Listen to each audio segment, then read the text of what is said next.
Today we are going to be talking about some of the spookiest haunted places here in the Rocket City. Let's get into it. First off, we're going to start with the dead children's playground. Legends say that children began to go missing in the 1960s, and their bodies appeared near this playground, located right next to Maple Hill Cemetery. Others claim that the children in this playground were victims of the 1920s Spanish flu outbreak. Regardless, people claim to see swings swinging on their own when there is no wind, and hear the giggles of children playing on this empty playground. And it begs the question, who builds a playground that close to a cemetery? Like, it's a little weird.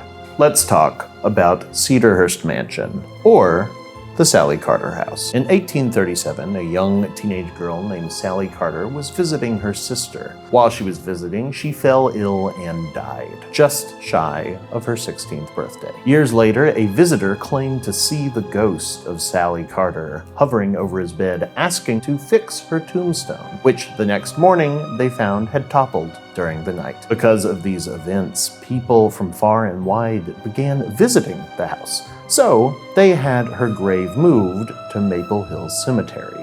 However, according to legend, when they moved her coffin, it was empty. Visitors of Cedarhurst Mansion claim to have heard footsteps and slamming doors, and they say that Sally Carter's spirit is still there. Speaking of Maple Hill Cemetery, let's talk about Thomas Bibb.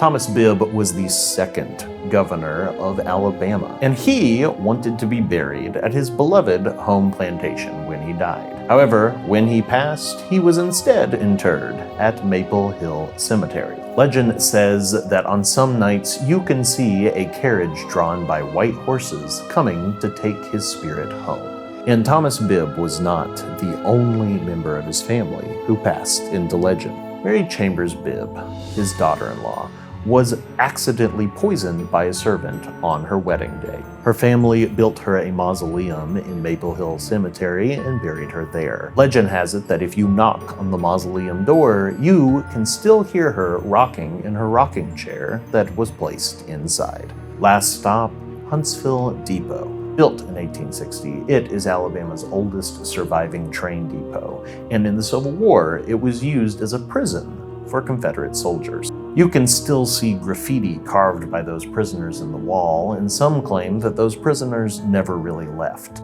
There have been frequent ghost sightings on the second and third floor of the depot, and some have even reported seeing a man in a train engineer's uniform pacing the tracks to make sure that they are clear. Talk about dedication to a job. Those are all of the scary stories that we have for you today, but if you have ever had a spooky encounter in the Rocket City, please comment below and let us know. And as always, make sure to like, comment, share, and subscribe, and happy Halloween, Huntsville.